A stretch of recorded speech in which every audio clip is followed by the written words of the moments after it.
Bonjour et bienvenue encore une fois à toutes et à tous pour ce cinquième et dernier webinaire du cycle Changement climatique, transition écologique et éco-conditionnalité, les enjeux et les solutions, qui est proposé par la région Bourgogne-Franche-Comté en collaboration avec la SCOP Les Deux Rives et qui aura rythmé notre mois de novembre jusqu'à aujourd'hui, tous les mardis de 11h30 à 13h. Cinquième rendez-vous aujourd'hui sur le thème de l'énergie. Vous êtes plus de 350 inscrits, inscrites. Élus, agents de collectivité, syndicats mixtes d'énergie, maîtres d'œuvre, concepteurs. On se réjouit de cette mobilisation qui aura été très forte tout au long de ce cycle de webinaires. Et j'en profite pour vous rappeler que ces webinaires sont enregistrés et seront disponibles en replay sur le site internet de la région Bourgogne-Franche-Comté à partir de la fin d'année.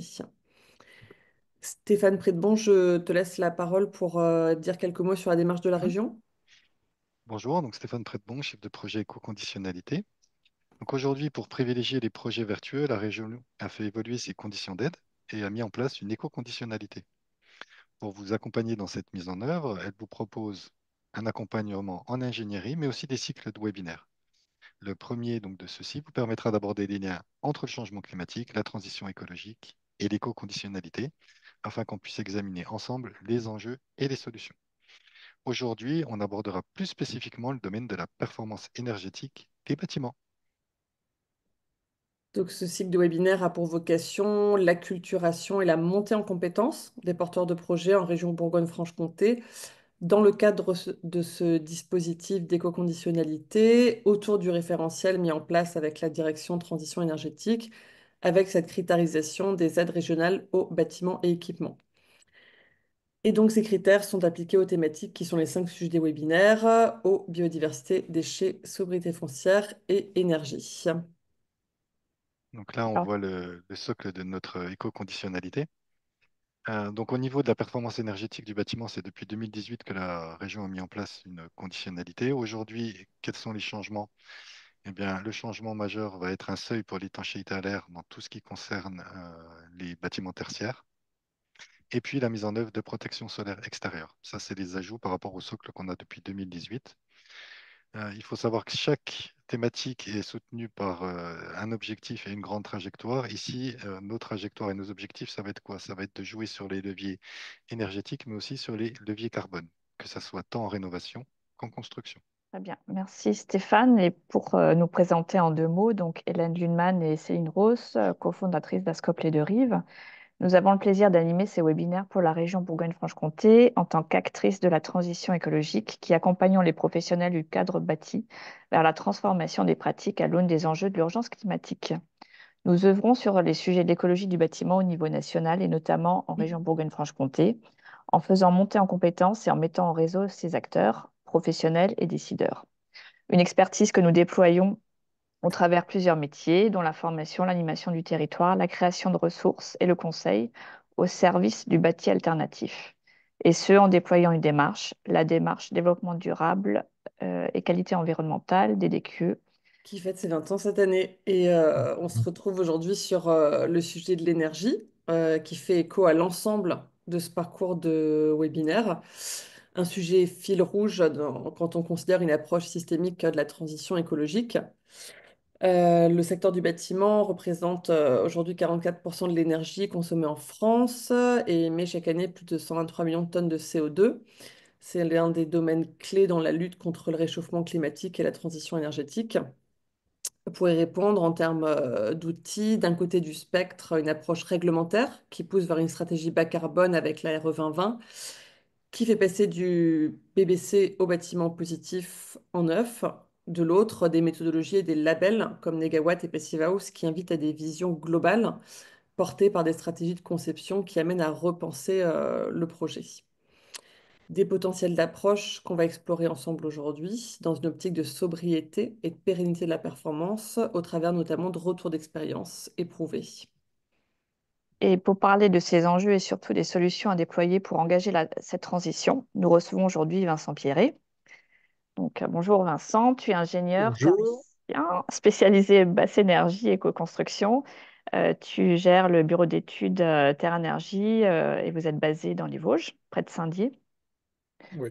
Ouais, le bureau d'études Terre Énergie, référence nationale sur la conception passive et la construction en biosourcé en tant que maître d'œuvre de logement, que ce soit en maison individuelle, logements sociaux collectifs, autopromotion, immeubles grande hauteur, et de bâtiments ERP, collège, groupe scolaire, crèche, paroisse, chais, brasserie. Enfin, voilà, on aura quelques illustrations tout à l'heure. Mm.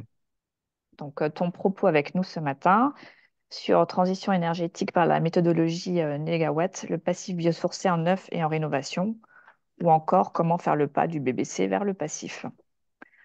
Partant du constat que la transition écologique ne peut avoir lieu que dans un contexte de transformation de nos sociétés, tu axes ta réflexion autour du triptyque Négawatt qui encourage notamment à reconsidérer nos consommations et les usages.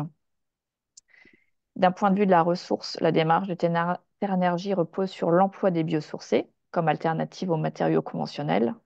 Rappelons par exemple que le secteur de la construction représente aujourd'hui le second marché des plastiques avec environ 21% de la demande.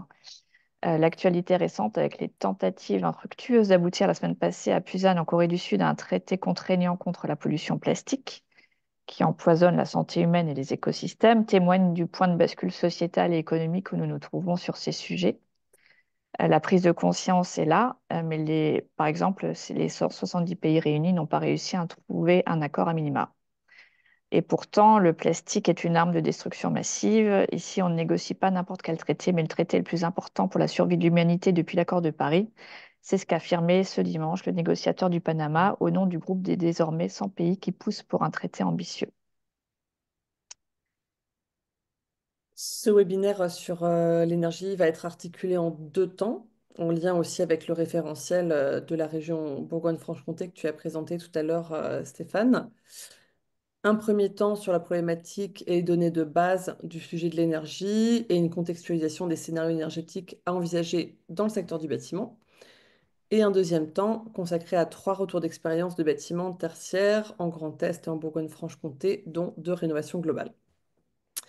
Comme d'habitude, chaque temps de présentation dure une vingtaine de minutes, et suivi d'échanges que nous animerons sur la base de vos réactions et questions posées dans la section chat. Aujourd'hui, nous sommes ensemble jusqu'à 13 heures avec notre intervenant expert Vincent Pierry, avec qui nous avons la joie de conclure ce cycle de webinaires sur le sujet transition énergétique par la méthode Négawatt, le passif biosourcé en neuf et en rénovation. À toi, Vincent. Eh ben, merci beaucoup. Et donc, encore bonjour à tous. Donc, on va partir pour cette première séquence sur l'état des lieux. On va essayer de contextualiser un petit peu l'état des lieux énergétiques en s'appuyant sur le scénario Négawatt 2022. Donc, l'association Négawatt, dont je fais partie, hein, là, voilà, casquette Négawatt pour commencer, a établi en fait un scénario de transition énergétique nationale depuis le début des années 2000 et a mis régulièrement à jour en fonction des avancements et des évolutions techniques disponibles. Donc l'idée, c'est d'avoir une approche un peu générale. Donc le scénario négawatt, c'est une approche systémique. Et alors, moi j'ai le problème des vignettes, hein. Est-ce que je vois plus mon écran? Attendez, voilà. Hop, 15 secondes. Voilà. Ah ouais, c'est bien ça. Voilà, donc c'est une approche systémique, c'est-à-dire que on essaie toujours de faire le lien entre un service énergétique et de l'énergie primaire. L'énergie primaire, c'est le problème, c'est les enjeux, c'est les problèmes des ressources, c'est le problème du changement climatique. Et les services énergétiques, ça c'est quelque chose de très concret. C'est pas tant technique que ça. C'est vous avez besoin de lumière, il vous faut un luminaire. Pour avoir un luminaire, il faut le concevoir, il faut le dimensionner.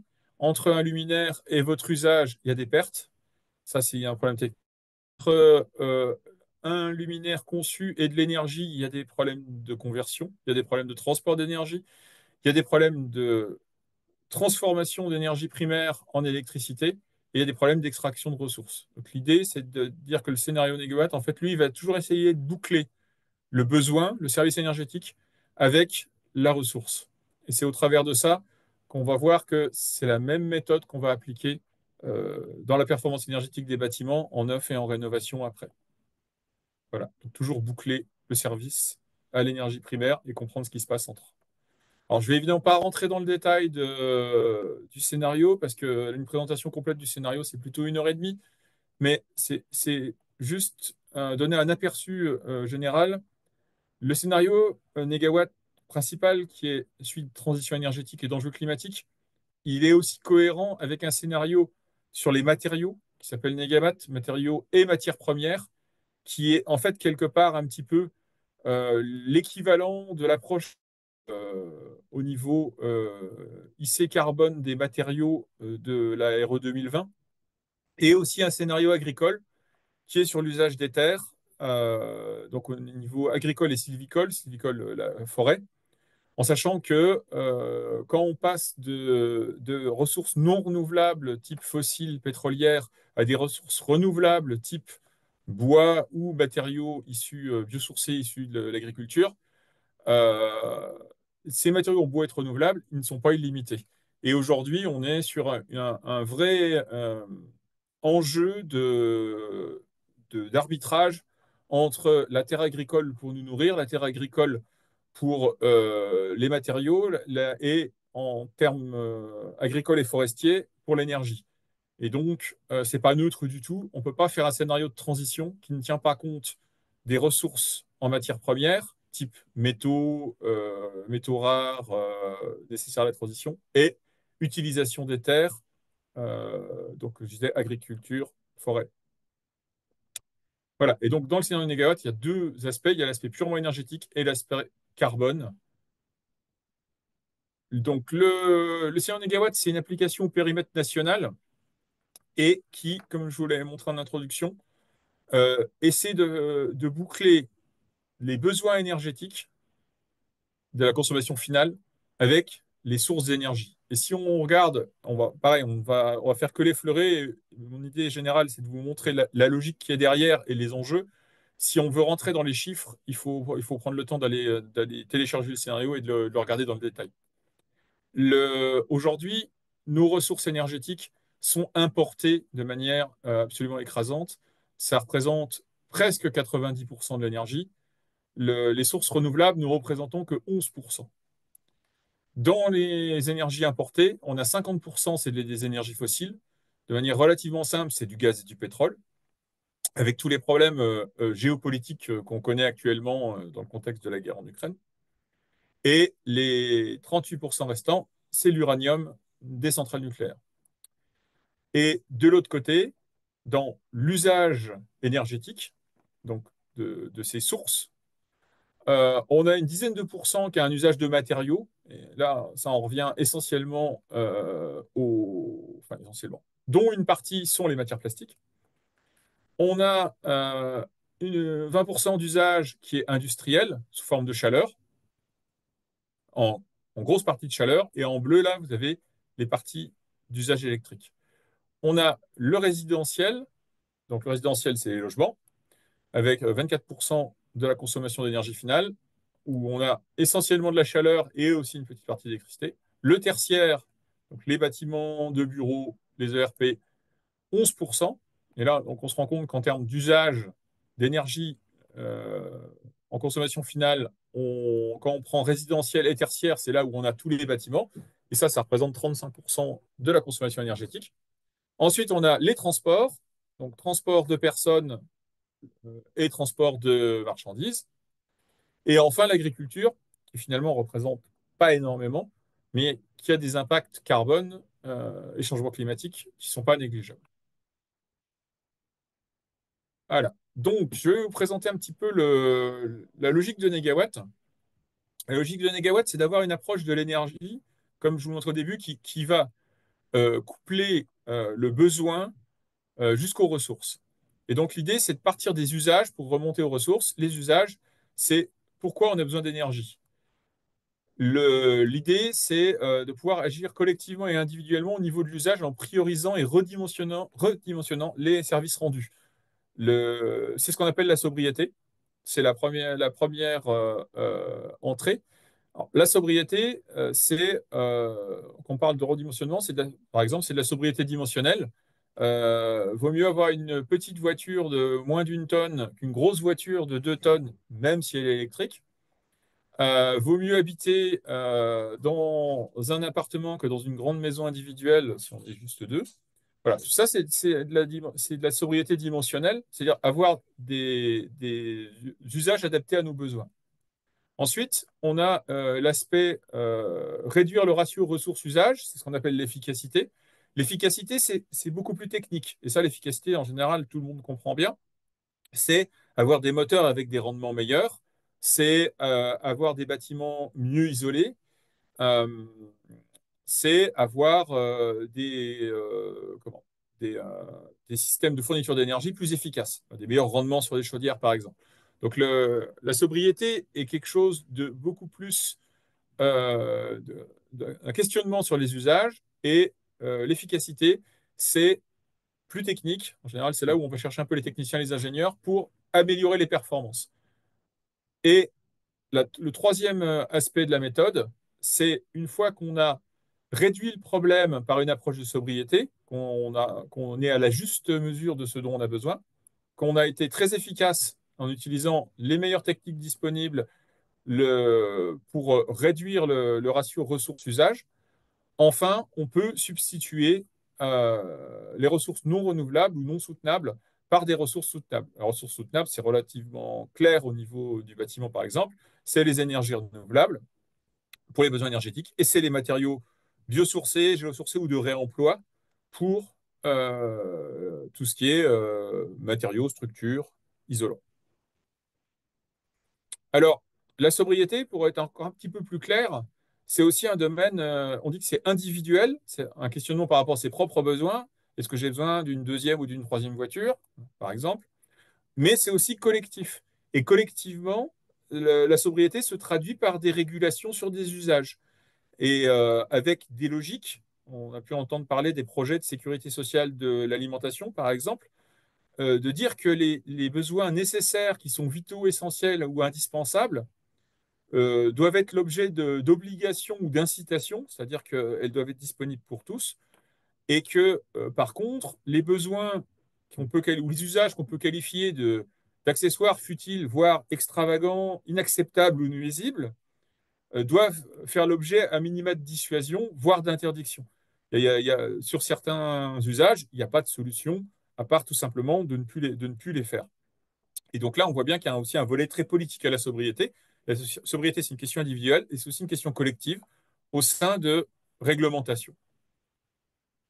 Par exemple, dans l'interdiction de location des classes F et G en logement, on est très clairement dans une action de sobriété basée sur l'interdiction d'un usage qui devient déraisonnable.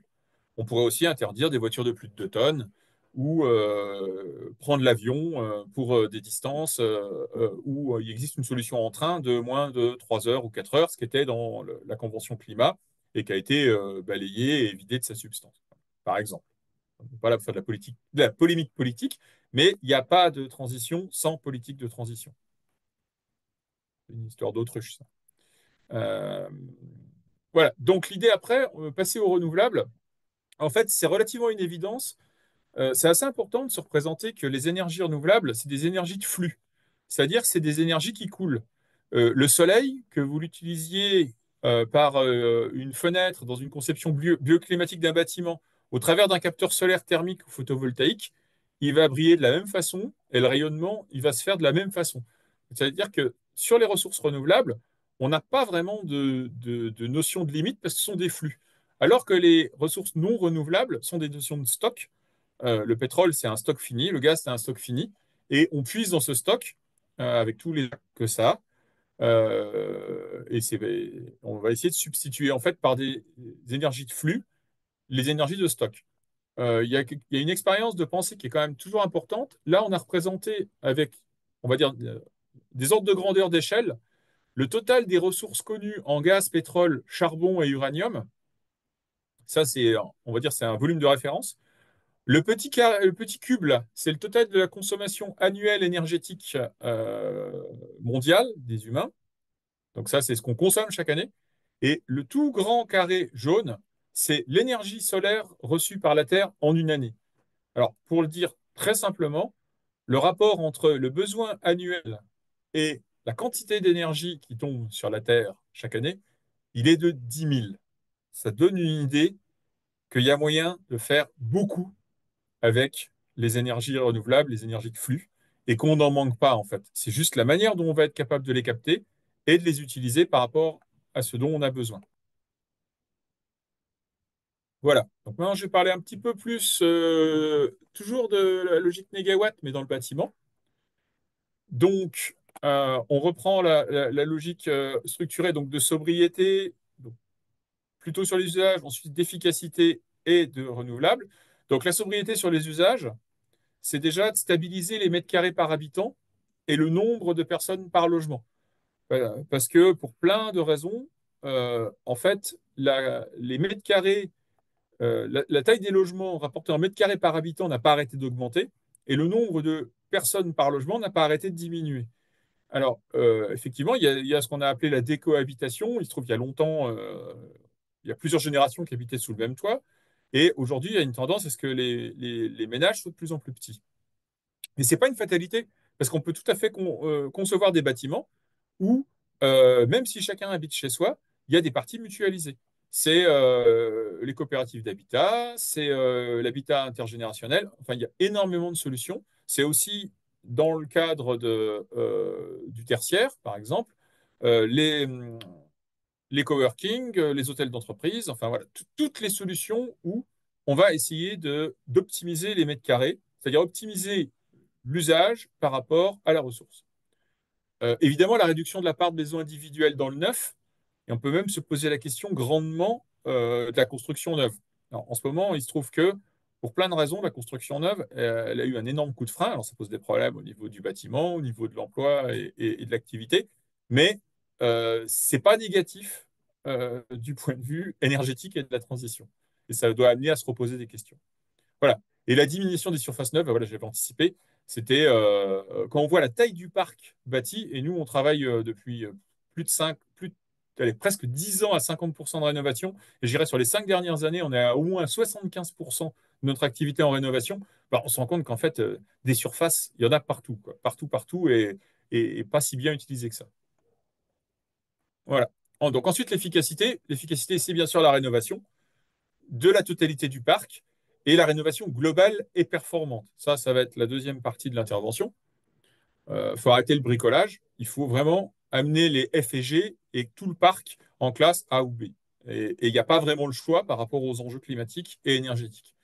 Donc, l'obligation de performance pour le neuf, pour tous les bâtiments. Alors, dans le neuf, la RE 2020, on va dire, même si on va montrer qu'on peut aller plus loin, elle est déjà d'un relativement bon niveau. L'enjeu principal, il est dans la rénovation du parc existant. Voilà. Et bien sûr, privilégier des structures bois et des matériaux à faible énergie grise, c'est déjà une logique d'efficacité et c'est aussi une logique de renouvelable. Et en termes énergétiques, eh ben, généraliser les systèmes énergie renouvelable en système de chauffage les plus performants, c'est-à-dire donc la biomasse et toute la famille des pompes à chaleur qui permettent de valoriser l'énergie renouvelable. Alors ça va vite, hein, mais c'est vraiment pour vous brosser un tableau général. Donc le scénario de Négawatt, lui, prévoit donc le déploiement des énergies renouvelables. Ce qu'il faut se rendre compte, c'est que ce qui fera le gros des énergies renouvelables, pour ce qui est des énergies renouvelables électriques, c'est l'éolien, clairement, surtout avec un pays comme la France qui a presque trois orientations maritimes, c'est-à-dire mer du Nord, Atlantique et Méditerranée. C'est plus toutes les parties dans les terres. On est un pays qui est très favorisé par rapport à l'éolien, au potentiel éolien. Donc, dans le scénario, on a de l'éolien donc en rouge. Ensuite, en électrique, on a le solaire photovoltaïque. Alors lui, avec le très fort renchérissement de l'électricité, on commence à avoir vraiment beaucoup, beaucoup, beaucoup de projets. Et ça est une très bonne chose. Il n'y aura plus qu'à fabriquer les capteurs en France et ce serait parfait. Et ensuite, la biomasse, qui est au niveau de la chaleur essentiellement, qui était déjà et de loin notre première énergie renouvelable. On n'y pense pas si souvent que ça, mais la biomasse, c'est l'énergie renouvelable de l'humanité depuis toujours. Je vous rappelle quand même, la première énergie renouvelable utilisée par l'homme, à peu près 1 million d'années, c'est faire du feu. Voilà. Et ça n'a pas trop changé techniquement, c'est toujours faire du feu, de manière efficace, mais c'est faire du feu. Et donc, on s'appuiera encore beaucoup sur la biomasse à horizon 2050. Et après, la biomasse solide. Biomasse liquide, ça c'est pour faire plutôt des carburants. Du biogaz, soit du biogaz de méthanisation, soit du biogaz de synthèse qui est fait à partir d'électrolyse et d'éoliennes. Voilà. Donc après, on a bien sûr les autres énergies renouvelables, mais qui ont des potentiels eux-mêmes plus limités. Et bien sûr, l'énergie issue des déchets est amenée à baisser parce qu'un déchet, c'est une ressource qui s'ignore. Donc, à horizon 2050, on devrait normalement plus trop brûler de poubelles. Très bon pour la qualité de l'air. Et deux, ça veut dire qu'on va réutiliser ce qu'il y a dedans et qu'on aura baissé énormément les déchets. Voilà. Dans le scénario négawatt, il n'y a pas de science-fiction. Il y a peu d'énergie marine, il y a peu d'énergie on va dire, disruptive qu'on ne connaîtrait pas encore aujourd'hui. Enfin, déjà, dès qu'on ne connaîtrait pas, il n'y en a pas. Et En fait, on n'est que sur des technologies qui sont relativement éprouvées, mais simplement qui sont amenées à se déployer de manière très large. 5 minutes sur Petit. cette première partie, Vincent. Ah, bah, c'est parfait. Euh, on... Petit bilan juste sur le résidentiel et le tertiaire. En jaune, on a les actions de sobriété. Alors, moi, personnellement, hein, ça c'est le point de vue de Negawatt, moi, personnellement, la sobriété, on peut aller beaucoup plus loin. De toute façon, il y a une réalité, c'est que la sobriété, alors sobriété contrainte, on peut discuter ce que c'est de la sobriété, mais avec l'explosion du prix de l'énergie qu'il y a eu sur le gaz essentiellement, mais aussi sur toutes les autres énergies, on a vu au niveau national des baisses de 1 à 2 degrés sur les températures d'usage. Alors, dans certains cas, c'est vraiment de la sobriété pour faire des économies et passer de 21 à 20 ou à 19,5, ce n'est pas un effort surhumain. Par contre, il y a de la sobriété contrainte, qu'on n'appellera pas de la sobriété, qui est en fait de la restriction, qui sont des personnes qui étaient déjà à 18 degrés parce qu'économiquement, ils n'y arrivaient pas, qui sont passées à 15. Et ça, c'est pas acceptable, c'est pas de la sobriété. Simplement, la sobriété, en fait, on ne sait jamais exactement jusqu'où on peut aller parce que c'est vraiment un problème de rapport aux besoins. Ensuite, l'efficacité, ça, on sait, c'est technique. J'ai exposé les choses. Et derrière, on substitue avec des renouvelables. En sachant que plus on fait de sobriété, plus on fait d'efficacité, bah, plus la quantité de renouvelables à produire sera faible et donc sera facile à produire. Ça veut dire moins d'éoliennes, ça veut dire moins de centrales à biomasse. Voilà, donc ce qui est intéressant, c'est que dans cette vision des choses, on a beaucoup plus de liberté. C'est pas, c'est comme ça, comme ça, comme ça, comme ça. C'est plus on fera de sobriété, plus on fera d'efficacité, et plus on le fera vite, moins on aura à aller demander à la nature de renouvelables. Ça, c'est une idée du mix 2050. Alors, c'est une autre représentation des courbes que je vous ai montées précédemment. En gros, on est sur 95%, 99% de renouvelables. On pourrait quasiment être à 100% de renouvelables. Voilà. Et l'impact sur le gaz à effet de serre, eh ben, c'est presque le symétrique de la sortie des énergies fossiles. Euh, Là, on a le CO2 donc de combustion, les CO2 autres qui sont industriels essentiellement, le ciment par exemple. Le méthane qui est issu de l'agriculture. L'agriculture, c'est 2 à 3% de l'énergie, mais c'est 15% des émissions de gaz à effet de serre dues aux techniques agricoles. Donc ça, je ne rentrerai pas du tout dans les détails, mais il y a beaucoup à jouer ici dans une transition écologique de l'agriculture qui ne prend pas trop le chemin actuellement, mais c'est une réalité. On a les autres gaz à effet de serre, je ne rentrerai pas dans le détail, mais on est capable, en 2050, de faire disparaître tout le CO2 de combustion. Il restera des gaz à effet de serre liés à l'agriculture, liés à d'autres activités, qui devront être compensés par des puits de carbone. Puits de carbone, entre autres, c'est un peu foutre la paix à la forêt, par exemple, mais pas que. Alors, j'en arrive maintenant dans du très concret. On est parti du global, c'est-à-dire le changement climatique, la transition énergétique. On en arrive un peu dans notre sujet du jour. Les bâtiments. Alors, pourquoi les bâtiments? C'est 36% de la consommation énergétique, alors qu'un bâtiment ne se déplace pas, contrairement à une voiture. Un bâtiment ne fabrique rien. En fait, un bâtiment, c'est un peu une usine à gaz, c'est-à-dire c'est un truc, on fait rentrer de l'énergie dedans et puis il n'y a plus rien après. Et entre-temps, ça sert à ce qu'il fasse chaud ou froid ou qu'on ait de la lumière et ainsi de suite. Donc, au niveau, on va regarder surtout ce qu'on appelle les déperditions, parce que le chauffage, ça reste le gros du morceau. Bien qu'il y ait le changement climatique, on a quand même encore des hivers dignes de ce nom, et donc on chauffe. Grosso modo, dans une maison ou un bâtiment, c'est un peu près la même idée.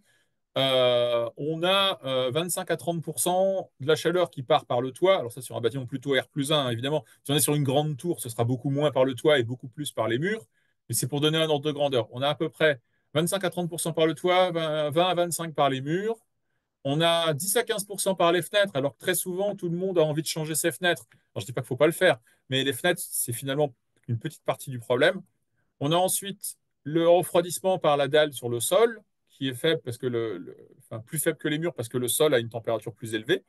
Et on a les ponts thermiques, alors ça on le verra plus tard, les ponts thermiques qui sur un bâtiment pas isolé, ça représente 5 à 10%, mais sur un bâtiment fortement isolé, les ponts thermiques, ça peut être énorme. Les ponts thermiques, c'est tous les défauts d'isolant dans l'enveloppe. Et enfin, le renouvellement d'air et les fuites d'air, c'est-à-dire l'inétanchéité à l'air, qui sont en moyenne de 20 à 25%, mais qui, pareil, peuvent être beaucoup plus élevés quand le bâtiment n'est pas bien conçu. Alors, comment on résout ça? Alors, c'est assez basique. Il faut tout isoler. Voilà. Scoop, pour ceux qui ne seraient pas encore au courant. Il faut absolument isoler toutes les parois, c'est-à-dire les murs, les toits, le sol. Alors, en rénovation, on verra, ça se fait de manière différente. Changer les menuiseries, mettre des menuiseries très performantes. Aujourd'hui, dans les zones climatiques qui nous concernent, le triple vitrage a une réalité économique, thermique et de confort d'été. Donc, ça devrait être la référence et on ne devrait mettre que du double vitrage que par exception. Les protections solaires, alors ça soit absolument impérative parce qu'il n'y a aucune solution de confort d'été sans se protéger complètement du soleil en été. La conception bioclimatique, ça c'est plutôt la compacité du bâtiment, son orientation. Alors plutôt en neuf, mais même en rénovation, on est capable d'aller reprendre des choses. Et bien sûr, l'étanchéité à l'air. Ça, c'est absolument incontournable, en hiver comme en été, pour se protéger des échanges avec l'extérieur qu'on ne souhaite pas. Et bien sûr, la ventilation double flux, euh, incontournable sur la performance énergétique. Une ventilation double flux permet d'économiser 25 kWh par mètre carré rien que sur le poste de ventilation en hiver et permet surtout de se protéger l'été contre la pénétration d'air chaud en journée, tout en assurant la ventilation automatique la nuit. Donc, on est vraiment sur des enjeux de transition et de changement climatique, étanchéité à l'air, ventilation double flux. Alors, je vais vous parler un petit peu du bâtiment passif. Alors, le bâtiment passif, on en parle beaucoup, malheureusement, on ne voit pas tant que ça. C'est finalement pas si compliqué que ça. C'est en fait un bâtiment qui est ce qu'on appelle l'optimum technico-économique. C'est-à-dire, pour faire simple, on peut faire des bâtiments encore plus performants que le bâtiment passif, mais ça coûte tellement cher que ça n'a pas de réalité économique. Par contre, faire des bâtiments moins performants en neuf ou en rénovation qu'un bâtiment passif, eh ben, à terme, en coût global, c'est moins économique. Donc, je dirais en bon gestionnaire, l'optimum, le bon niveau de performance, c'est le bâtiment passif. Alors, qu'est-ce qu'un bâtiment passif? Comme je l'ai montré avant, c'est un bâtiment qui est parfaitement isolé, qui a des U de 0,15 partout. Alors, un U de 0,15, c'est quoi? C'est 25 à 30 cm d'isolant, absolument partout. En sachant que quand on commence à poser de l'isolant, qu'on en mette 10 ou qu'on en mette 20 ou 25, la part de main-d'œuvre est à peu près la même. La seule différence, c'est le prix de l'isolant. Et scoop, l'isolant, même renouvelable, ça ne coûte pas très cher. On a de la ventilation double flux et de l'étanchéité à l'air, bien sûr. Et l'objectif, c'est de réduire le chauffage et le refroidissement à sa plus simple expression, c'est-à-dire moins de 10 watts par mètre carré, en sachant qu'en gros, en RT 2012 ou RE 2020, on arrive souvent à avoir du 50 watts par mètre carré. Donc on est vraiment sur le chauffage au minimum du minimum. Voilà. Et donc on a une étanchéité à l'air qui est très poussée. Tout simplement, elle est très très bien conçue, donc elle atteint un niveau très performant. Un besoin de chauffage inférieur à 15 kWh par mètre carré, on verra tout à l'heure par rapport à du neuf d'aujourd'hui, c'est à peu près 4 fois moins. Euh, mais ce qui est surtout très important, c'est que on fait strictement la même chose en rénovation. C'est-à-dire un bâtiment passif neuf ou un bâtiment passif rénové, c'est quasiment les mêmes niveaux de performance et c'est quasiment le même mode de fonctionnement. Donc nous, aujourd'hui, on fait 4 cinquièmes de nos bâtiments passifs, c'est des bâtiments rénovés. Et surtout, le bâtiment passif tient en compte un critère d'été absolu, c'est-à-dire une fréquence de surchauffe au-delà de 25 degrés, hein, pas au-delà de 27, 28 ou 30, c'est bien 25, inférieur à 10% du temps. Et ça, aujourd'hui, ça va devenir crucial. Alors, le diapo là, c'est à regarder à tête reposée. C'est un peu la différence d'approche. Le passif, c'est ce qu'on appelle la physique du bâtiment, c'est-à-dire que on travaille avec la réalité du bâtiment, la réalité des températures, la réalité des usages, et si on change un des paramètres, ça change le résultat. Les bâtiments BBC, RE ou BPOS, en fait, sont calculés sur ce qu'on appelle une approche réglementaire. Et une approche réglementaire, c'est basé sur de la consommation conventionnelle. Ça veut dire quoi tous ces gros mots? Ça veut dire qu'en fait, on n'a pas la main sur les paramètres ni de température, ni d'usage. En fait, il y a énormément de paramètres fondamentaux dans la conception d'un bâtiment qui sont figés. Et c'est normal parce qu'en fait, un calcul réglementaire, c'est comme le PLU pour un architecte. On doit le respecter, on doit être conforme à la réglementation, mais ça ne dit pas du tout comment le bâtiment doit être conçu. Si avec un PLU, vous savez quelle tête a votre bâtiment, c'est qu'il y a un problème avec l'architecte. Voilà. Et ben, si avec un calcul réglementaire, vous avez une idée de comment va fonctionner votre bâtiment, c'est qu'il y a un problème avec le thermicien. Ce n'est pas un outil de conception. Voilà, c'est un outil réglementaire. Alors, ça ne veut pas dire que c'est mauvais comme niveau réglementaire. Un bâtiment BPOS peut être très bien. On fait des bâtiments passifs qui sont par ailleurs des bâtiments BPOS, mais ce n'est pas un outil de conception. J'insiste là-dessus. La physique du bâtiment euh, doit présider à la conception des bâtiments. Et pourquoi le bâtiment passif est si performant? Eh ben, c'est qu'en travaillant vraiment sur la réalité du fonctionnement, on a des bâtiments qui atteignent toujours leur performance prévisionnelle, parce qu'elles ont des performances prévisionnelles. En conventionnel, on n'est pas capable de faire du prévisionnel. Et là, ça, c'est un exemple de suivi. Alors, c'est un suivi assez ancien qui avait été fait en Allemagne, mais qui est très intéressant. Ça, c'est des lotissements, on va dire, de maisons à peu près standards, assez anciennes, pas très bien isolées. Ça, c'était un équivalent de logements BBC. Et ça, c'est des opérations de bâtiments passifs.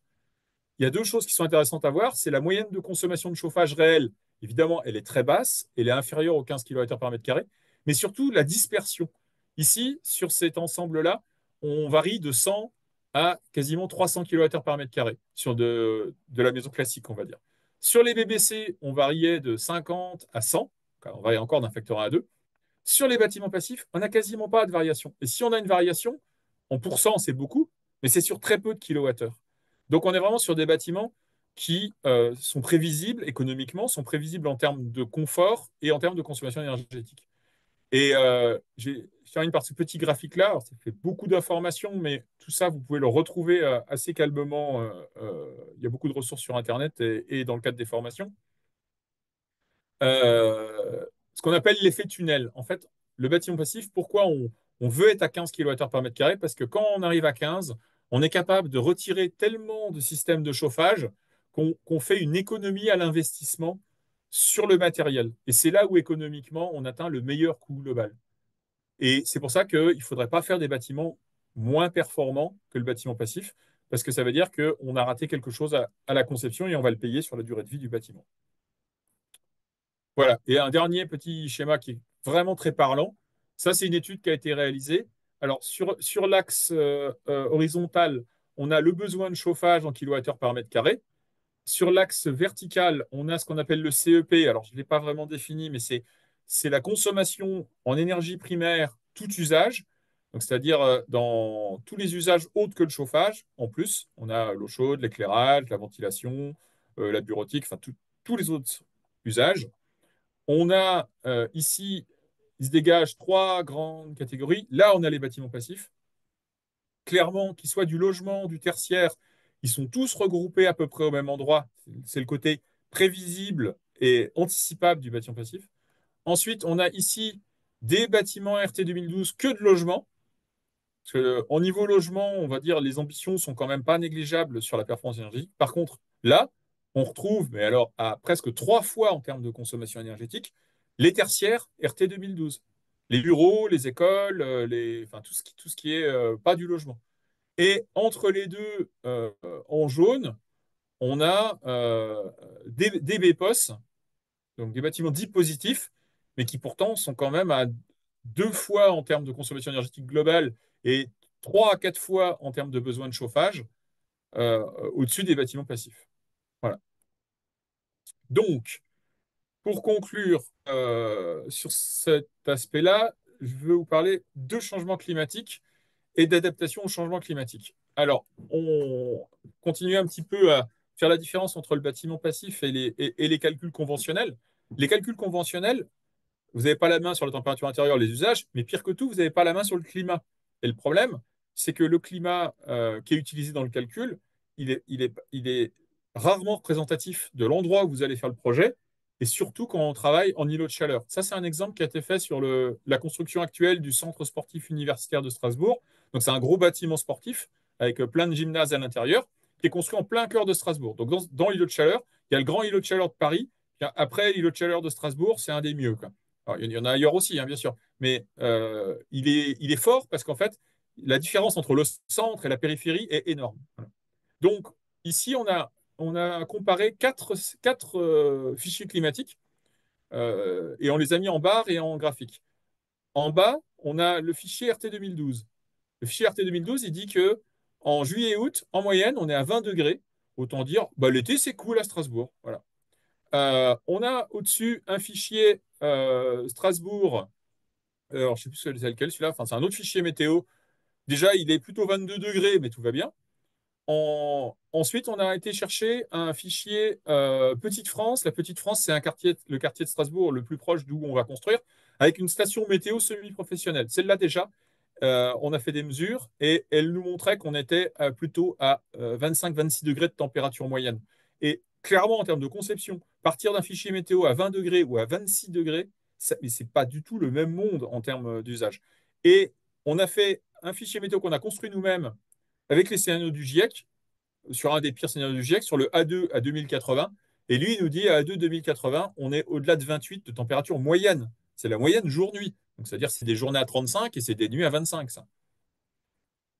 Voilà. Et ensuite, on a sorti de ces fichiers météo, on les a fait tourner dans l'outil PHPP de conception passive.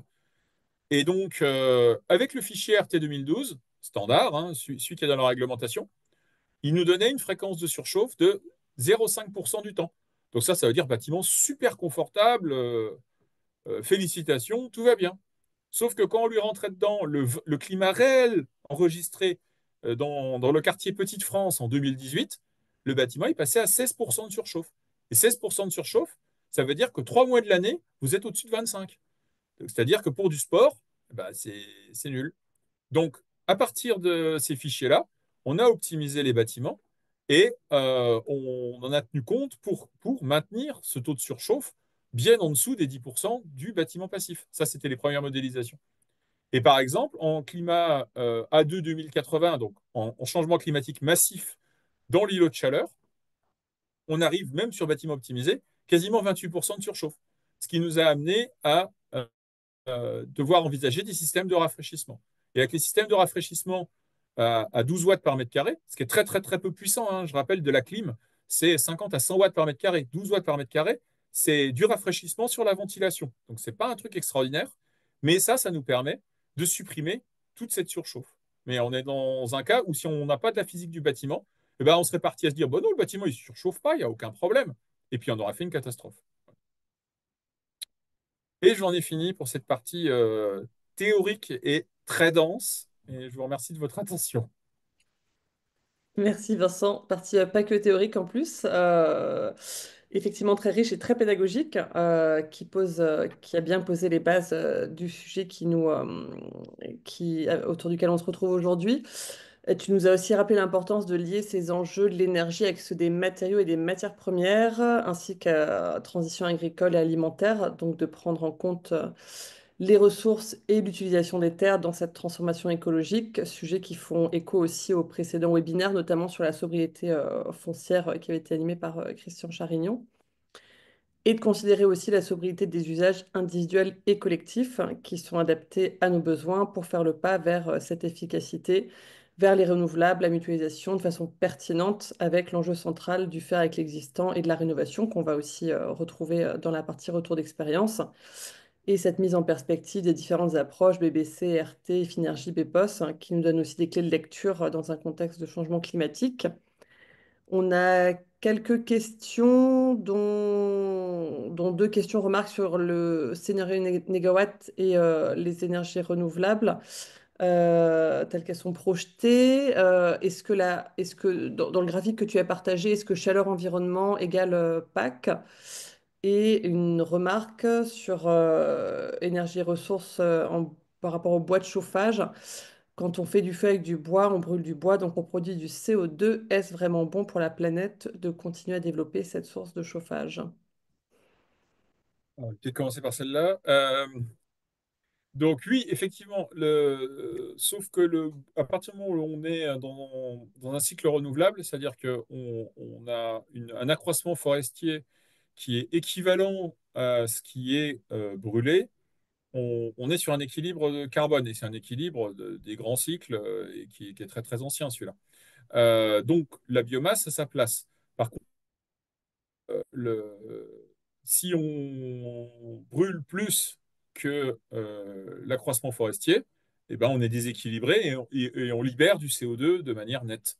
Donc ce qui est intéressant, c'est quand on passe sur les énergies renouvelables ou sur les matériaux renouvelables, les matériaux bio, on se rend compte qu'ils ont beau être infiniment renouvelables, enfin, infiniment, si on les laisse se renouveler, mais en fait, on est très limité.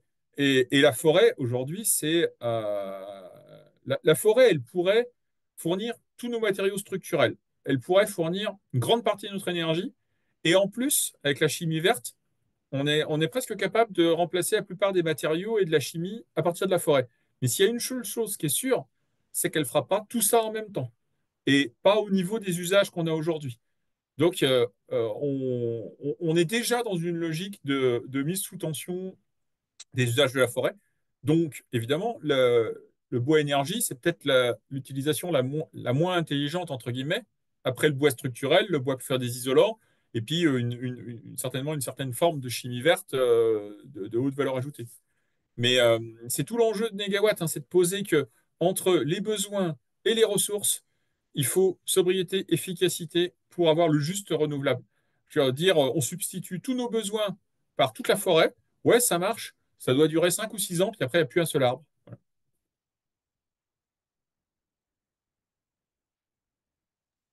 Pas Il y si a j'ai bien un, répondu. ouais. Il y a un des participants qui souligne que, enfin, de faire attention au terme biomasse, que la biomasse n'est pas forcément aussi renouvelable que ça. Les énergies fossiles sont aussi une sorte de biomasse. Ouais, Euh, c'est un débat, c'est de la biomasse oui. très différée. Mm. Voilà. On est renouvelable que quand on sait à quel horizon ça se renouvelle. Voilà. Et qu'on crée pas d'impact autre. Par exemple, faire de la forêt avec des taillis à rotation super courte, qui sont des choses qui peuvent abîmer beaucoup le sol, ça peut poser vraiment des problèmes. En fait, il faut vraiment avoir une utilisation raisonnée de tout ce dont on a à disposition et tout excès, de toute façon, posera des problèmes. Une autre question plus technique. As-tu des retours d'expérience de dépassement des problématiques rencontrées pour la bonne mise en œuvre dans des collèges-lycées de bypass nuit? Et quid des cas avec variation de ventilation par pièce pour le respect des concentrations en CO2? Alors, c'est une question super technique hein, qu'on va voir traiter un petit peu dans les exemples après. Il y a deux choses. Par, euh, les variations par salle, type registre à pilotage CO2, registre asservi à pilotage CO2, je déconseille fortement parce que coût d'investissement, mise au point, maintenance, et de toute façon, ils mourront tous les registres un jour. Euh, Vaut mieux être dans une logique beaucoup plus basse technologie, gros réseau de ventilation, ventilation constante dans toutes les zones pendant les horaires de cours. Euh, et avantage, c'est qu'en faisant ça, on a des sections de gaines qui sont costauds et donc on sait faire de la surventilation nocturne. Vous ne pourrez pas faire de la surventilation nocturne dans des petites gaines. Voilà. Et suivant les besoins du bâtiment, mais alors attention, là, faudrait contextualiser dans un projet. En fait, la surventilation demanderait des gaines plus grosses que l'hygiénique. Donc, c'est toujours un compromis, la surventilation nocturne. Euh, Ça marche très bien, mais il faut que ça soit vraiment anticipé. Et surtout, pas de registre, parce que, oui, et puis il y a un dernier problème, c'est que si on a des registres pour le CO2, il faut les ouvrir la nuit. Alors, ça veut dire qu'il faut lier tous les registres sur un système de commande et commander l'ouverture de tous les registres. Non, très clairement, la double flux, il faut absolument être partout, donc il faut la faire absolument simple. C'est-à-dire une centrale, des jolies gaines le plus gros possible et des bouches. point à la ligne, une régulation centralisée et on programme en fonction des horaires et de la température extérieure pour la surventilation. Et ça marche très bien.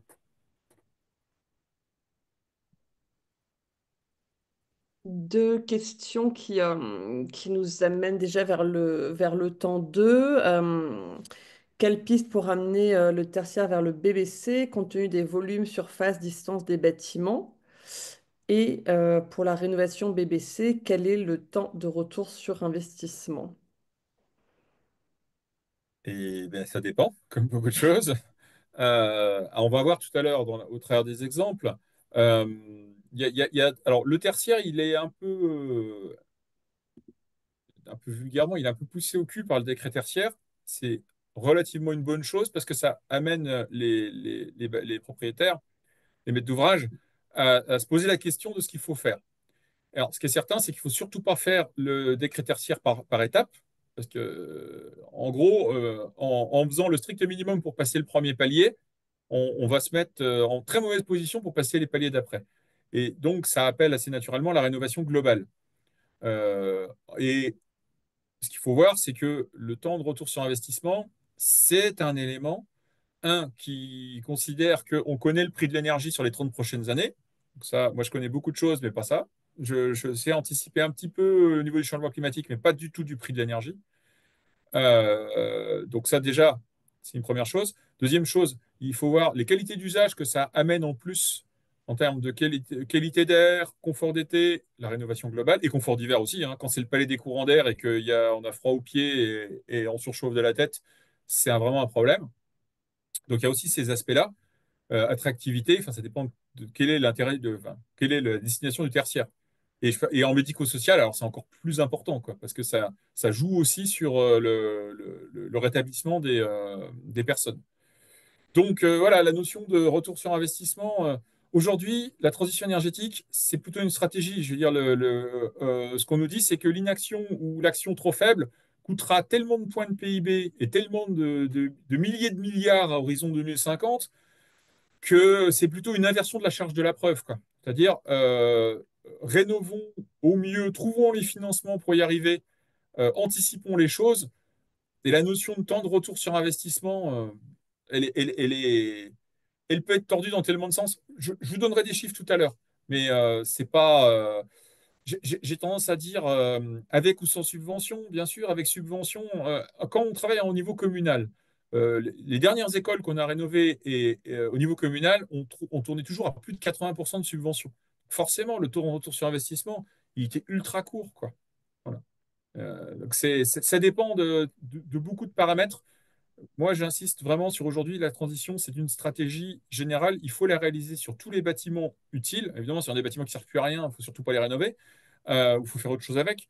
Mais c'est pas, on va dire, ça va être entre 5 ans dans des cas extrêmement super favorables et des fois 30 ans sur le papier. Mais c'est pas parce qu'on arrive à 30 ans qu'il ne faut rien faire, quoi.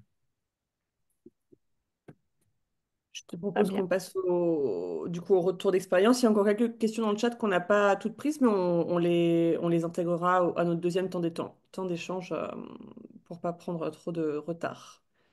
Ok, très bien. Et ben c'est parti. Bon, voilà, vous allez voir, c'est plus cool. Là, on est dans le concret. Alors, bah, ça, c'est nous. Oui, j'en ai pas parlé au début, mais là, comme on va rentrer dans de la maîtrise d'œuvre et des choses concrètes, je parle très rapidement de Terra Énergie. Terra Énergie, donc créé en 2006, on a un bureau d'études un peu particulier dans le sens où on a choisi un peu comme Negawatt un triptyque, pardon, triptyque c'est trois, un triptyque, que des bâtiments plus performants que la réglementation, donc des bâtiments passifs en neuf et en rénovation que des matériaux biosourcés en structure, en construction bois. Quasiment tout notre neuf, on a fait de la construction bois. Maintenant, on fait un peu de construction mixte aussi, pour des raisons technico-économiques, on en reparlera.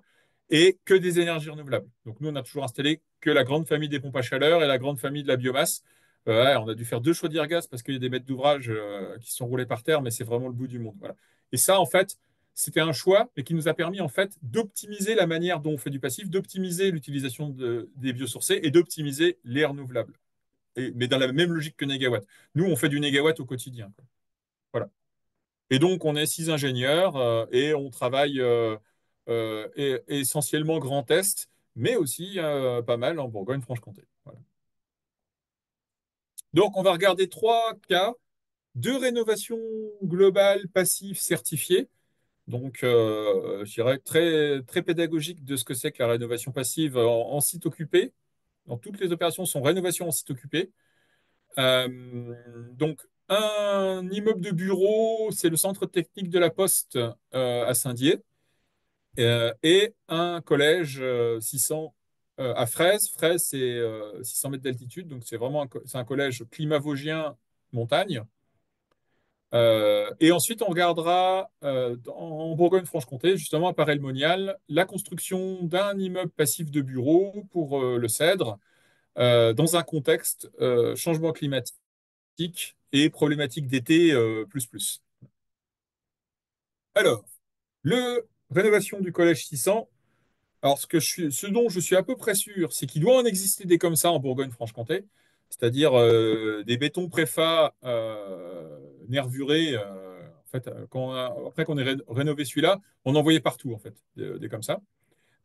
Donc, c'est un collège 600, 4500 mètres carrés, année de construction 1978, simple vitrage, isolation, 2 cm de polystyrène par l'intérieur. On n'est pas très loin de rien. Voilà. Ça, c'est la version rénovée. Je vais vous montrer entre-temps, il se passe des choses. Voilà, ça c'est la version d'origine. On est sur donc un volume central assez compact, un R+1, un plein pied, un petit préau qui a été rajouté dans les années 80, version vaisseau spatial, et que des toitures terrasses, c'est-à-dire que des fuites. Donc, le maître d'ouvrage était totalement traumatisé par les fuites, et donc de toute façon, il voulait absolument avoir des toitures à pan. Ça nous a bien aidé, parce que pour intégrer une grosse centrale double flux de 15 à 20 000 mètres cubes heure, il nous fallait un gros local technique central, et donc la toiture à pan nous a aidé.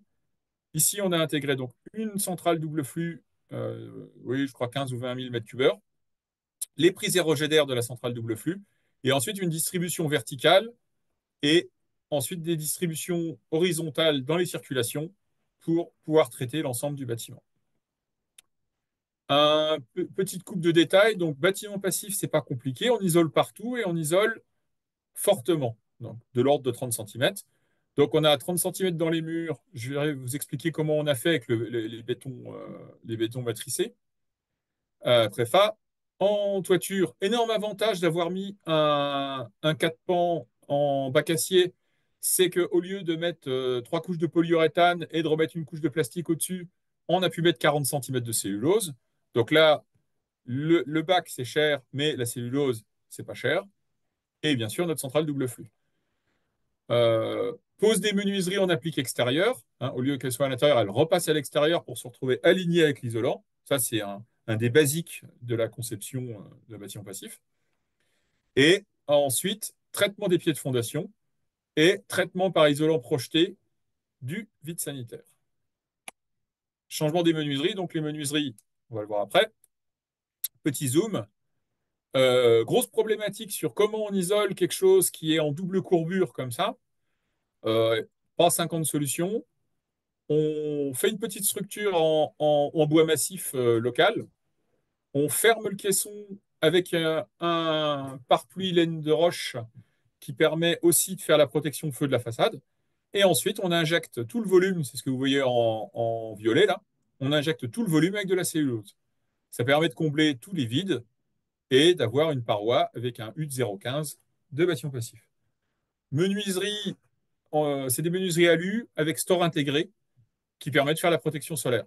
Et bien sûr, on a fait du remaniement de façade, c'est-à-dire, vous voyez ici ces mini fenêtres qu'on avait ici ou ici, et bien les mini fenêtres, tout simplement, on les a condamnées, on a refermé et on a gardé que les grandes fenêtres. Pour un principe thermique et pour un principe économique de rénovation. Donc voilà, ça c'est le fameux les grands combles insufflés à la cellulose, donc il n'y a pas plus économique. Toute la structure, c'est de la fermette en bois de sapin brut local.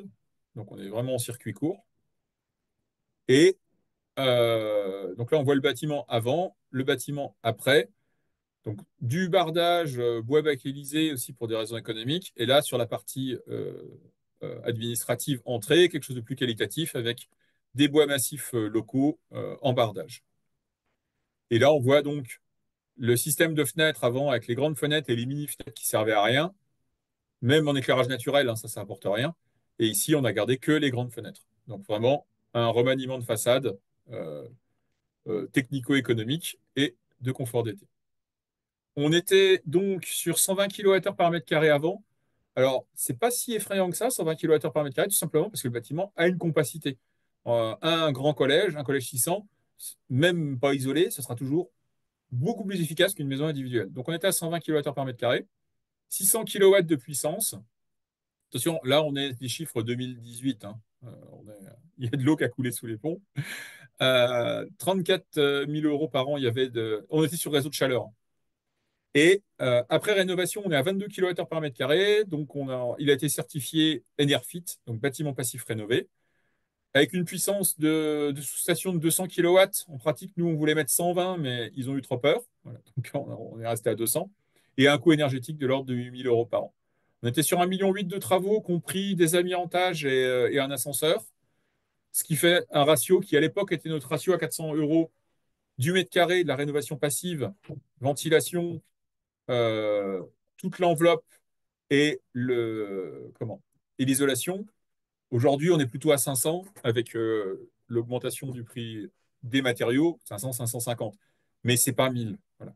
Après, il y a des rénovations qui sont à 1000, c'est parce qu'on fait autre chose. On fait du fonctionnel, on reprend de l'intérieur, on fait beaucoup de choses et il faut le faire.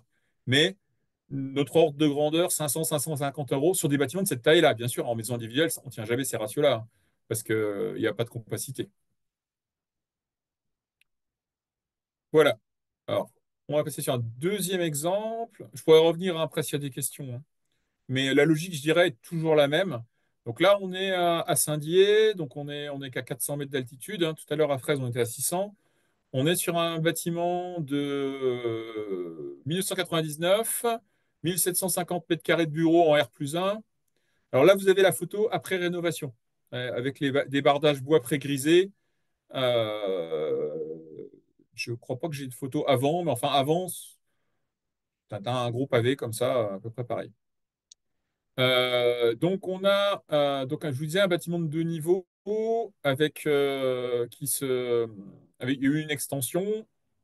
C'est essentiellement des grands plateaux de centre d'appel, donc des grands bureaux open space, avec comme problème principal inétanchéité à l'air et à l'eau des menuiseries, courant d'air, un confort en été et grosse consommation énergétique. C'est-à-dire, en gros, un bâtiment normal, quoi. Donc là, on a les façades pour se donner un peu une idée. Donc, ce qu'il avait d'intéressant, c'est que ces percements de menuiserie étaient assez rationnels. Donc, on est resté sur les mêmes percements de menuiserie.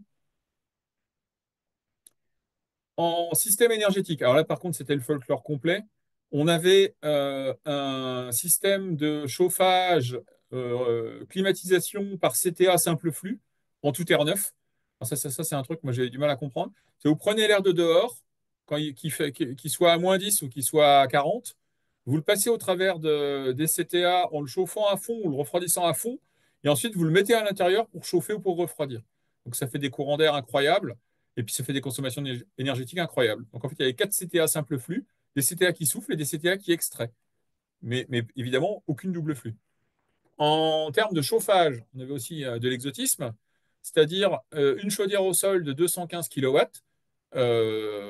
qui techniquement était plutôt des années 80 que des années 90, et 2 chaudières murales qui avaient été ajoutées en plus parce que ils n'avaient pas assez chaud. Donc, ils avaient rajouté 2 chaudières murales de 35 ou 50 kW. Et pour agrémenter tout ça, un groupe froid de 133 kW au R, je ne sais plus combien. En tout cas, il était interdit d'utilisation l'année suivante, donc il fallait absolument le remplacer, quoi. En termes d'enveloppe thermique, ici, on a sorti une coupe du bâtiment existant et une coupe projet. Alors, la logique est toujours la même. isolation. Donc, on a refait complètement les toitures terrasses, 240 millimètres là, de polyuréthane pour le coup sous étanchéité. En façade, on est à 260 ou 300 millimètres de fibre de bois. Les menuiseries remplacées, posées en applique extérieur, et le traitement du pied de façade. Alors, sur la moitié du bâtiment, on était sur terre-plein. Donc là, on est descendu à plus d'1 mètre, mais on ne pouvait pas isoler en dessous. Et sur l'autre moitié, il y avait un peu d'isolant déjà. Et même type de menuiserie, menuiserie alu avec un store intégré dans le dernier vitrage, ce qu'on appelle du faux triple vitrage. Donc c'est plus performant que du double, c'est un petit peu moins performant que du triple, mais c'est surtout économiquement la solution élégante pour ne pas avoir à recréer des caissons de BSO qui seraient beaucoup plus compliquées à intégrer dans un bâtiment qui n'a pas du tout été prévu pour. Ça, c'est le bilan PHPP, donc des besoins de chauffage avant et après rénovation.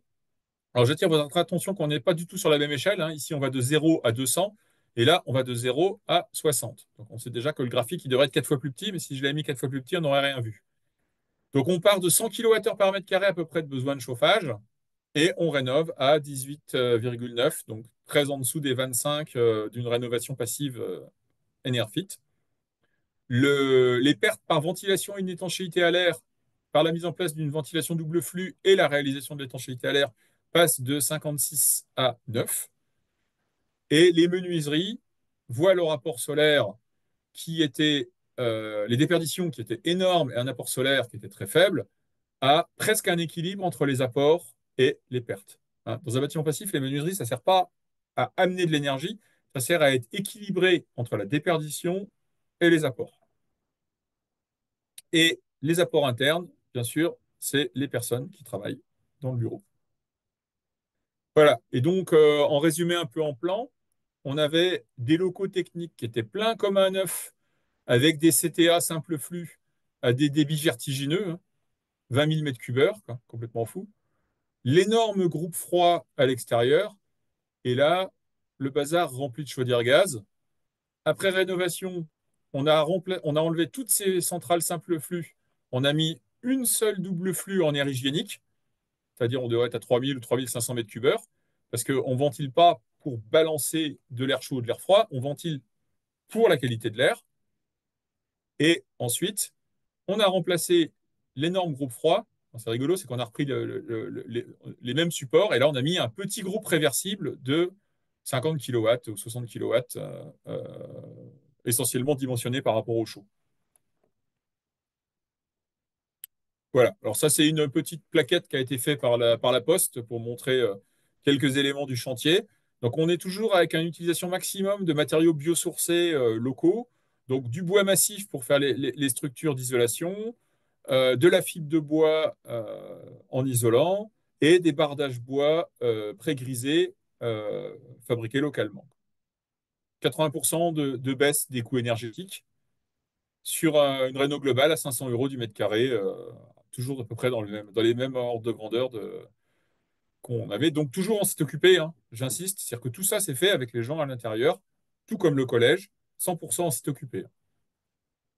Voilà. Alors en plus, on était content. On a été primé au concours Cube 2023. Donc je ne sais pas si enfin, vous en avez entendu parler, mais c'est un concours qui est sur les tertiaires, plutôt de bureaux, où on implique les utilisateurs aussi dans les économies. Et donc on a été classé premier deuxième du concours 2023. Voilà, alors fini les rénovations. Alors maintenant, c'est rigolo parce que l'idée des rénovations, c'est on prend un bâtiment moche et pas performant et on essaie d'en faire un bâtiment passif et joli. Et là, ben, on fait du neuf, enfin joli, moderne. Là, on va faire du neuf, mais qui ressemble à l'ancien. Voilà. Donc, on est à Paray-le-Monial, donc on est avec le cèdre. Oui, il est joli, hein. Quand ne me prennent pas, il est très joli. Le cèdre, donc, c'est un, comment- c'est, une entreprise qui fournit fourniture de bureaux, matériel de bureau, plutôt pour les écoles privées, quoi. Voilà. Et donc, ils sont installés à Paray-le-Monial. Ils sont actuellement, je vous montrerai après, installés dans un ensemble complètement hétéroclite de vieux bâtiments, d'extension et ainsi de suite, parce qu'ils ont beaucoup grossi. Et là, pour leur dernière grosse extension, qui en gros va fermer la parcelle, ils sont partis sur un projet très performant et très ambitieux, donc qui a été mené avec Julie Ergotte, architecte de l'atelier Ergotte et Ferrabosque, nous en tant que bureau d'études, et où ont été impliqués Wallup, qui fabrique des murs préfabriqués en béton de chanvre, euh, et Boisif, qui est le charpentier. Donc, alors, il y a beaucoup de chiffres là-dedans, je ne vais pas trop rentrer dans les détails. On est sur un bâtiment passif, moins de 15 kWh par mètre carré, je vais vous le montrer. On est sur un bâtiment qui était à l'époque E3C2 parce qu'on était en comment? On avait fait un calcul plus C-. Euh, mais ce qui est intéressant, c'est qu'on est donc sur un bâtiment compact, d'une volumétrie presque ancienne en termes de R+2. On est dans un endroit ABF++, hein, bien sûr. À Paray-le-Monial, on est en covisibilité avec la cathédrale. Et donc, voilà, il fallait absolument que ça ressemble à de l'ancien. Donc, on est sur des volumes simples qui évoquent l'ancien, comme ces doubles toitures, euh, distribuant sur un couloir central avec des bureaux de chaque côté et une structure en pierre massive euh, naturelle, euh, plancher bois, chef de compression, non, pardon, plancher collaborant et mur béton de chanvre préfabriqué, isolation des combles en bottes de paille. Voilà, pas tout ça écrit là. Euh, voilà. Le système Wallup, très intéressant, très adapté à notre projet. C'est une ossature bois qui est préfabriquée et sur laquelle on vient couler à l'horizontale un béton de chanvre très allégé qui nous permet d'avoir des murs de 300 mm, dont 275 d'isolant béton de chanvre. Voilà, vous voyez les photos de la fabrication. La reconstitution de fenêtres avec des pleins cintres à l'ancienne, même si le plein cintre est fait en bois. Ça, c'est les caissons de toiture. Préfabrication des caissons de toiture avec les bottes de paille chez le charpentier. Voilà, en cours de construction. Donc, on voit les murs en béton de chanvre ici avec la chaux qui a déjà bien blanchi. Il y a un enduit général qui va être réalisé dessus. La charpente en bois massif, charpente traditionnelle complète visible, et sur lequel vont arriver les caissons de toiture. Alors, une approche donc en cradle to cradle avec une carte de localisation des matériaux. Le plus gros volume des matériaux vient vraiment de moins de 100 km. Alors, sauf les murs Wallup qui, eux, ont un peu bougé, mais tout simplement parce que des centres de préfabrication en béton de chanvre, il n'y en a encore pas beaucoup. Voilà. Quelques ambiances intérieures entre les pierres massives utilisées, les dallages, les plafonds en lame de bois, les, les structures intérieures où il n'y a pas de doublage, en fait. Là, c'est le fermacelle intérieur qui est directement utilisé comme finition avec une peinture à la chaux dessus. Hop. Voilà, en cours de construction, donc on voit ce couloir central magnifique avec la distribution en pierre massive, les planchers collaborants en bois massif au-dessus. Voilà, une partie, là, il y a la moitié qui a déjà été enduite, c'est à peu près l'état actuel, hein. L'autre moitié va être enduite dans peu de temps. Donc vraiment avec un aspect de bâtiment ancien où on serait bien incapable de dire de quelle époque exactement il est. Et en système énergétique, je vais revenir dessus un petit peu après, on est donc une centrale double flux à rotor qui assure le renouvellement d'air, la surventilation nocturne et en plus du rafraîchissement. Il y a une mini pompe à chaleur intégrée pour pouvoir anticiper le changement climatique. On, est, on a une vingtaine de kilowatts crête de photovoltaïque en autoconsommation qui assure presque 100% des besoins en journée du bâtiment lui-même. Et quand on produit plus, ça va sur les autres bâtiments. Et enfin, une chaudière à granulés, mais qui est partagée à l'échelle du site. En sachant qu'un bâtiment comme ça, qui fait 1200 en mètres carrés, on a à peine plus de 20 kilowatts de besoin de puissance, compris les relances. Ça, c'est une chaudière de 120 kilowatts, mais qui alimente tout le reste des bâtiments. Voilà. Et donc là, c'est le petit On vient de reculer un petit peu, de dézoomer. Ici, vous avez le bâtiment neuf R+2 passif qui est construit. Et à l'occasion de la construction de ce bâtiment, au lieu de lui mettre sa mini chaufferie, on en profite. On installe une chaufferie ici dans une dent creuse entre deux bâtiments. Il faut juste imaginer que des bâtiments, il y en a un peu partout. Là, c'est vraiment assez incroyable comme site. Et on tire 4 départs pour aller remplacer chacune des chaudières gaz. Il y en avait une ici, il y en avait une ici, il y en avait une ici, plus le quatrième départ pour notre nouveau bâtiment. Et c'est comme ça que, à l'occasion du nouveau bâtiment, on fait la transition énergétique de l'ensemble du site. Voilà. Donc, la mini chaufferie, elle est vraiment mini. La petite chaudière 120 kg. Et là, on a un petit schéma hydraulique rapidement pour indiquer que on part vers donc le nouveau bâtiment.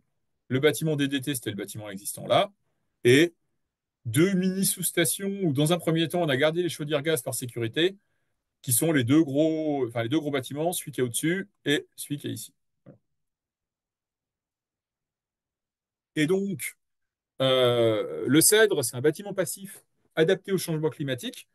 On utilise des fichiers météo actualisés donc qui représente vraiment le climat de maintenant. Et on est capable d'anticiper aussi sur le futur en utilisant les climats, comme je vous l'ai montré précédemment, des fichiers météo modifiés qui anticipent le changement climatique.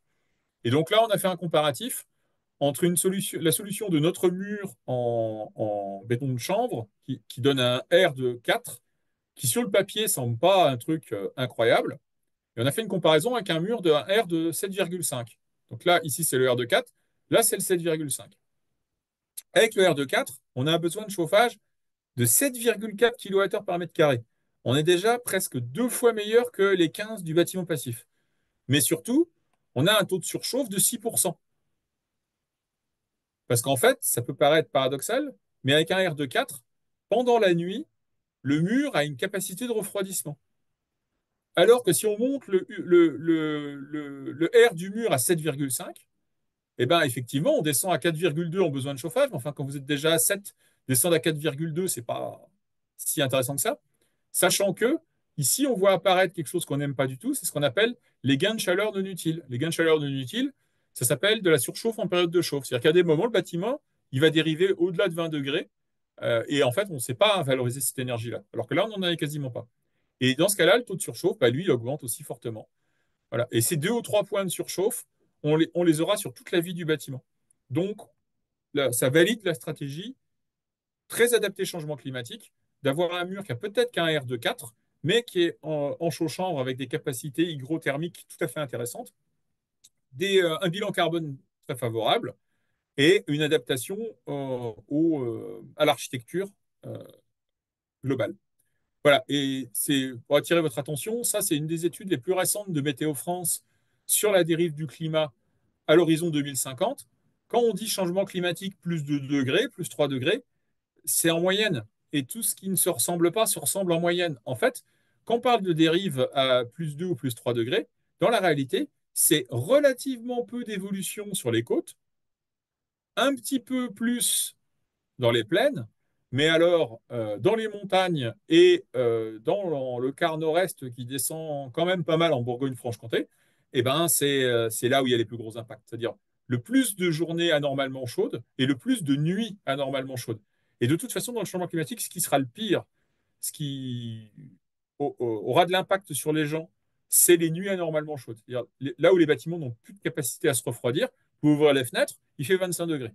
Donc, de toute façon, ça ne se refroidira pas. Et c'est là où on a besoin d'aller chercher des systèmes de rafraîchissement les plus efficaces et les plus légers possibles, mais on sera obligé d'aller en chercher.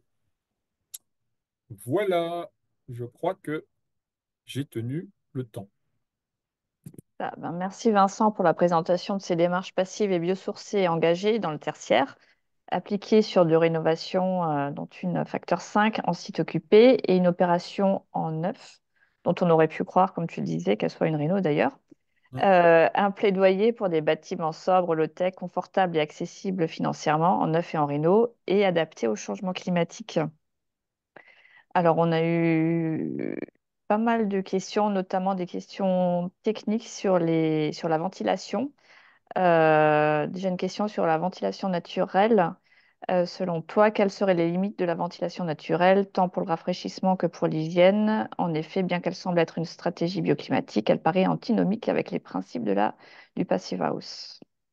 Alors, la réponse est oui, c'est antinomique. Alors, attention, un bâtiment passif, ça a trois périodes dans l'année, hein. Ça a la période de chauffe, c'est pas très long.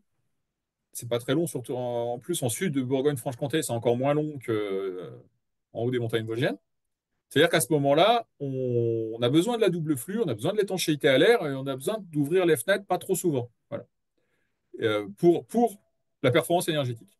Ensuite, on a la période d'été quand il fait très chaud, en gros quand il fait beaucoup plus chaud dehors que dedans, où là, c'est quand même beaucoup mieux d'avoir les fenêtres fermées et d'utiliser la double flux dans l'autre sens. On n'a pas besoin de retourner l'échangeur, hein, ça se fait naturellement.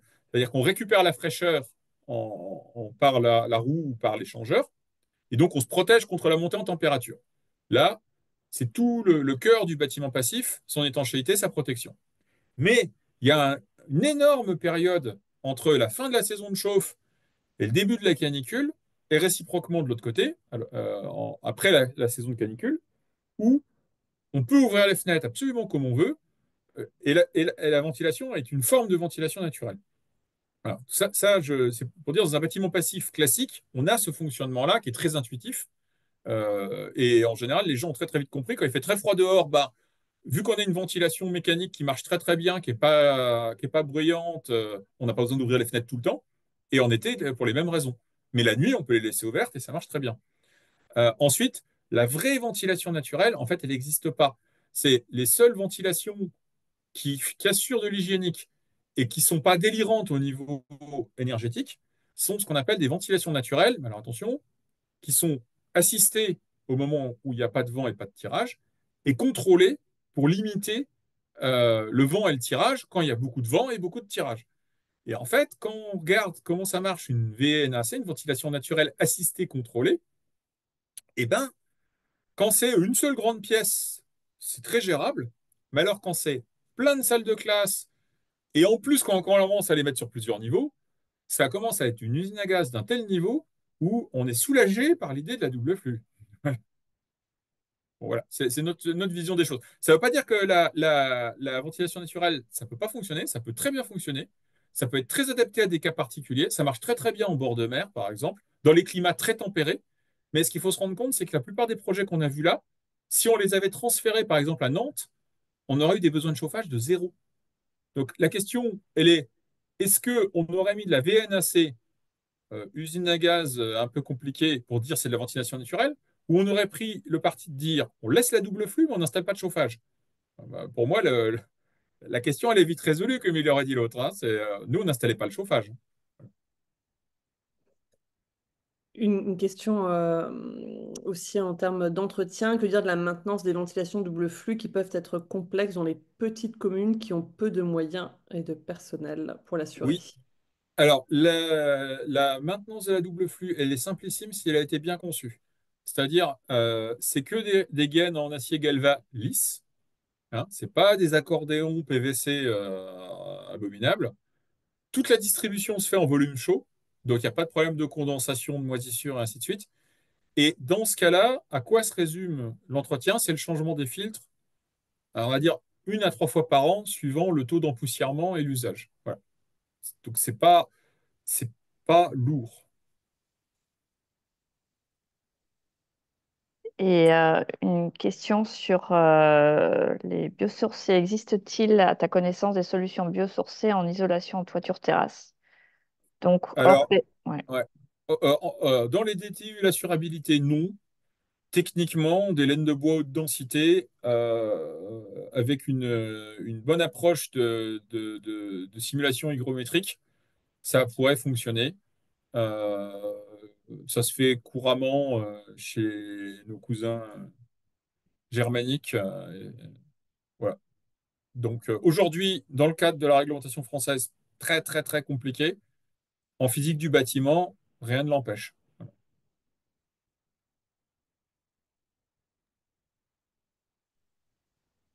Une question sur, enfin deux questions sur les mesures de CO2. Sur les capteurs CO2, si on raisonne en coût global, ne serait-il pas plus judicieux de mettre des registres, quitte à les remplacer s'il y a de l'usure, plutôt que de payer une consommation évitable grâce au registre CO2? Et dans les exemples que tu as donnés, quelles sont les mesures de taux CO2 qui ont été constatées? Alors, il y a deux aspects. Attention, le registre CO2, c'est une vue de l'esprit. Je m'explique. Pour qu'un registre soit capable de doser, là, c'est ultra technique, hein. Ceux qui ne sont pas dans les fluides, pas obligés d'écouter. Les registres CO2, pour qu'ils puissent fonctionner, il faut qu'ils aient de l'autorité. Pour qu'ils aient de l'autorité, il faut qu'ils créent une grosse perte de pression. C'est-à-dire qu'au moment où ils vont fermer pour doser, ils vont créer une grosse perte de charge. Et pour pouvoir avoir de l'autorité, on doit être obligé de restreindre en partie la section. En fait, ça fait travailler les centrales de ventilation à des pressions nettement plus élevées. Donc, est-ce qu'en consommation électrique, on consomme beaucoup moins avec des registres à moitié étranglés partout qu'avec des sections parfaitement lisses, parfaitement dessinées, et ainsi de suite, à débit nominal tout le temps? La réponse est, c'est pas loin de se compenser. Sauf qu'on n'a pas toutes les emmerdes des registres. Et moi, j'ai jamais vu. On en a fait, hein, avec des registres. On en a fait une fois. Il y a toujours un problème sur un registre quelque part. Ce qu'il ne faut pas oublier, c'est que c'est des doubles registres, hein. On a un registre sur l'air neuf et un registre sur l'air repris. Sauf que les pertes de charge air neuf et air repris, ce n'est pas les mêmes. Donc, pour avoir tout le temps le même débit, c'est un calculateur qui est entre les deux. Là, on est sur des trucs. Ouf, on n'a pas besoin d'aller sur la Lune, hein. Nous, on veut rester sur Terre et que ça marche bien. Et sinon, l'autre question, c'était. Les mesures CO2 sur Ah oui, les les mesures CO2. exemples. En fait, l'avantage de travailler avec des débits constants, qu'on va démarrer un petit peu avant que les élèves arrivent, je donne l'exemple des écoles, hein, et qu'on va arrêter un peu après, et ben, c'est qu'en CO2, on est super bon parce qu'on est dimensionné à du 20 mètres cubeurs par élève. Les taux de CO2, ils restent très bons. Alors, on a eu de la mesure sur plusieurs collèges, ça c'est sûr. Et on a eu de la mesure très poussée sur le CETAC parce qu'il était suivi par le CSTB dans un programme de recherche sur la rénovation des bâtiments, justement, pour voir la qualité d'air. Et donc, on a eu un retour donnant que la qualité d'air était excellente tout le temps. Enfin, y a pas de secret, hein, quand on ventile, ça se passe bien. Mais il ne faut pas ventiler n'importe comment, c'est tout.